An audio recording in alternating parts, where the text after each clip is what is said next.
अब आप लोग कहते हो ना कि राम जी ने सीता मैया को वनवास देकर गलत किया, गर्भावस्था में राम ने वनवास भेज दिया।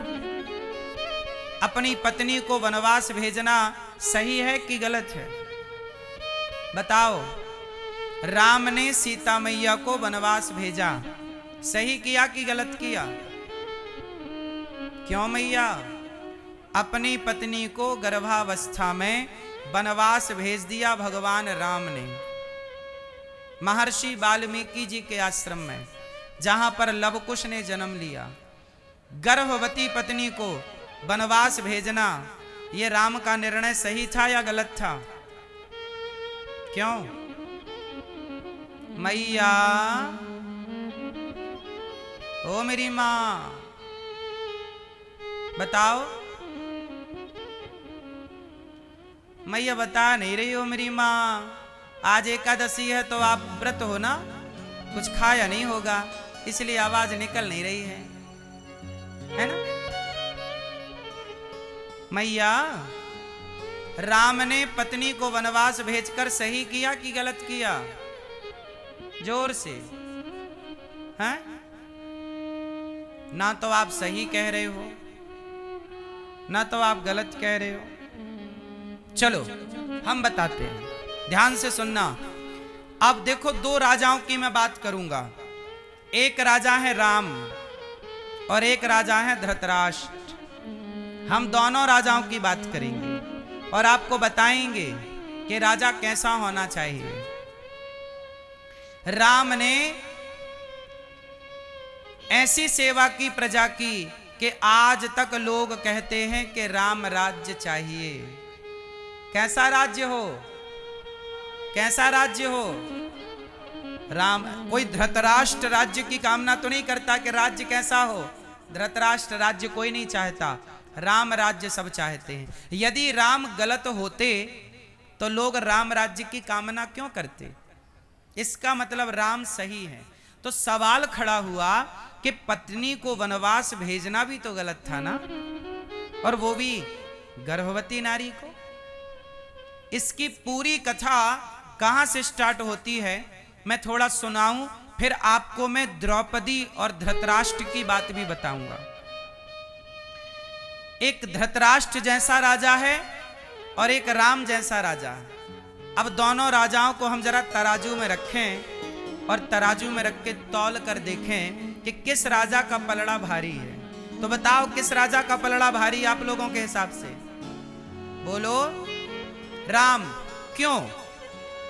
कुछ लोग कहते हैं कि राम ने बड़ा गलत किया, सीता मैया को वनवास दे दिया, गर्भवती थी। अच्छा मुझे ये बताओ कि शुरुआत कहां से हुई?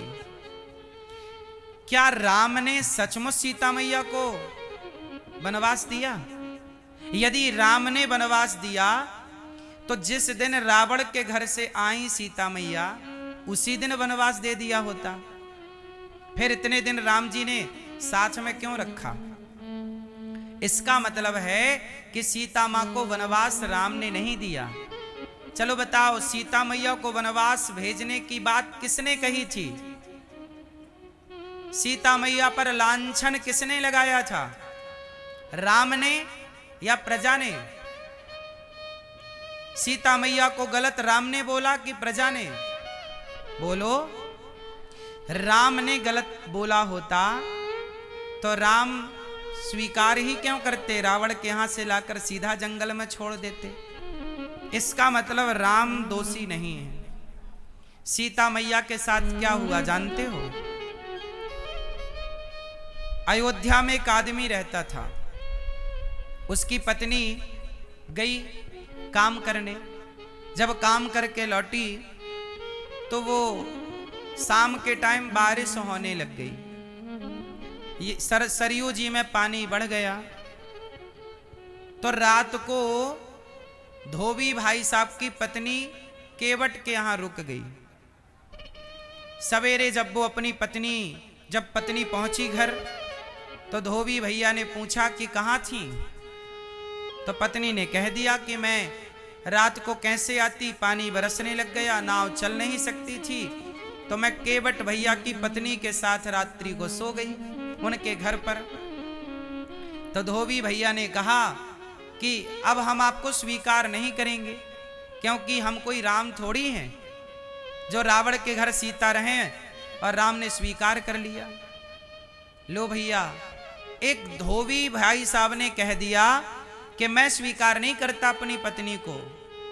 अब तो ये बात हवा की तरह फैल गई। सारी प्रजा कहने लग गई कि बात तो ठीक है, रावण के यहां सीता मैया थी, पता नहीं शुद्ध हैं कि अशुद्ध हैं।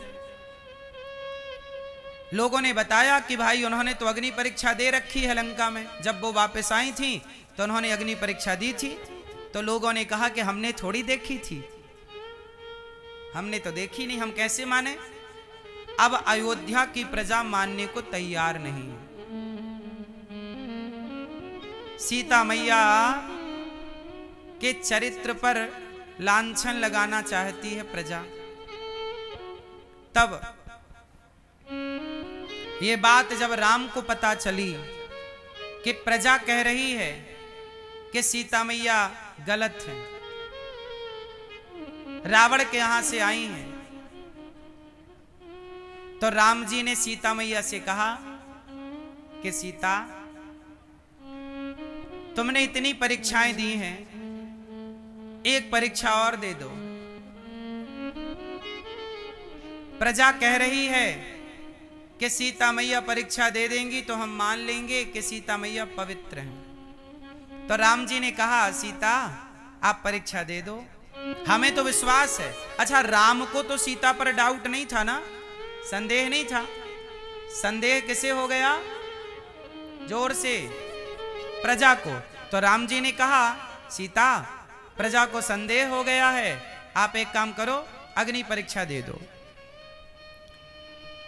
तब सीता मैया बोली कि हे राम, मैं अग्नि परीक्षा तो दे दूंगी, लेकिन अब आप बताओ कि जो प्रजा मुझ पर भरोसा नहीं करती, मैं अग्नि परीक्षा देकर पवित्र हो भी जाऊं, पास हो भी जाऊं, तो अब आप बताओ। अच्छा, आप लोग बताओ, आपका बेटा आपके चरित्र पर लांछन लगा दे, माना कि आपका बेटा आपके प्रजा आपके चरित्र पर लांछन लगाए, तो ये बताओ वो भले आपका बेटा हो, उसके साथ अच्छा लगेगा रहना? अब बोलो।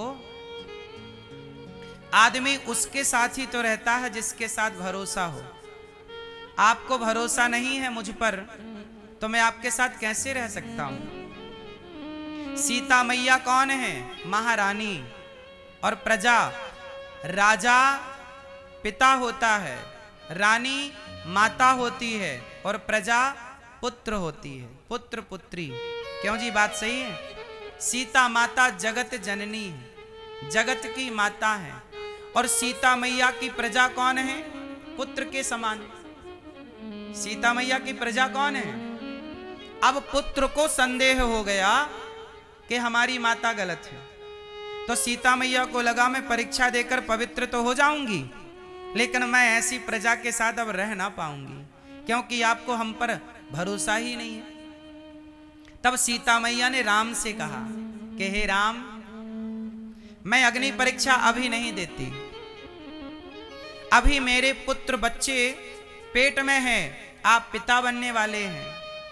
यदि मैं, अब मुझे रहना ही नहीं है ऐसी प्रजा के साथ। सीता मैया बोली, अब मैं जा रही हूं। राम जी बोले, कहां? बोले, अब मैं अपनी लीला पूरी करके अब मैं जाऊंगी, मुझे नहीं रहना ऐसे लोगों के साथ। राम जी बोले, ना सीता आप मत जाओ। सीता मैया बोली, अच्छा मेरे गर्भ में आपके पुत्र हैं, मैं पहले पुत्रों को जन्म दे दूं और जन्म देकर के उन्हें पाल पोस कर संस्कारवान बना दूं, फिर मैं जाऊंगी। तो राम जी बोले कि इतने दिन आप रहोगी कहां? अयोध्या में रहोगी तो लोग आपको नाना तरह तरह की बातें कहेंगे। तब सीता मैया ने कहा कि राम, मुझे अयोध्या में अब नहीं रहना,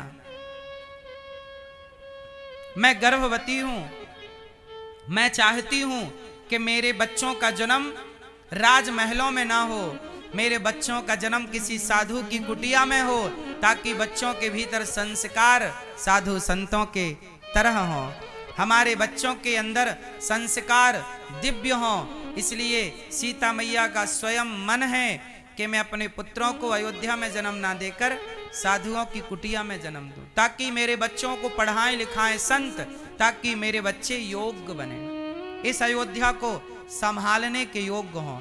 तब सीता मैया की सहमति के साथ राम जी ने उन्हें सुरक्षित लक्ष्मण जी के हाथों महर्षि वाल्मीकि जी के आश्रम में भिजवा दिया। अब बताइए इसमें राम की गलती कहां है? इसलिए सीता मैया ने लवकुश को जन्म दिया और जन्म देकर संस्कारवान बनाया, और उसके बाद आई आकर के लवकुश को राम के हाथों में सौंपा और बुलाया, प्रजा आपको संदेह है?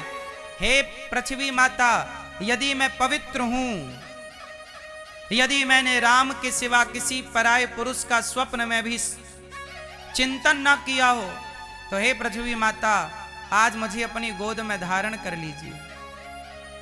हे पृथ्वी माता, यदि मैं गंगा की तरह और अग्नि की तरह पवित्र हूं, तो हे पृथ्वी माता मुझे अपनी गोद में जगह दे दो। हे पृथ्वी माता, यदि मैं माता अनुसुईया की तरह पतिव्रता हूं, तो मुझे अपनी गोद में स्थान दे दो। ये कहते ही पृथ्वी माता फट गई। गोद में पृथ्वी माता विमान लेकर प्रकट भई और सबके देखते देखते माता सीता पृथ्वी की गोद में समा गई। लोग चिल्लाते रहे, माता क्षमा करो, हमने झूठे ही कलंक लगा दिया आप पर, झूठे ही आरोप लगा दिया आप पर, माता हमें क्षमा करो। तब सीता मैया ने कहा, दुनिया वालों, कुछ बोलने के पहले विचार जरूर किया करो। इसलिए आप लोगों से मेरी विनती है, किसी को भी कुछ भी कह देना सही नहीं है।